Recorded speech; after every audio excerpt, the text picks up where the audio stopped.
street dancers naman po mula po sa La Union na nagtagisan po sa kauna-unahang Battle of Festivals sa nasabing lalawigan. Para sa detalye ng balitang yan kasama natin Idol Aaron Navelgas. 104.7 IFM Report.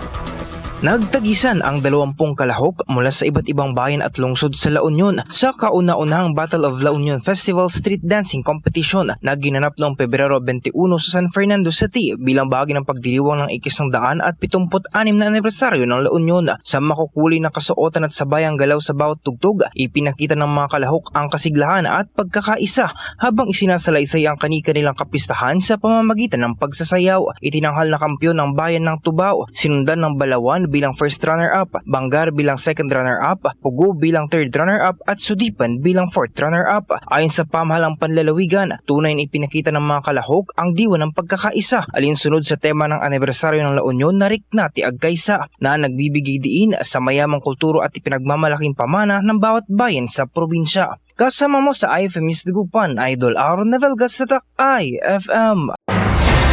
IFM News. IFM News. IFM News.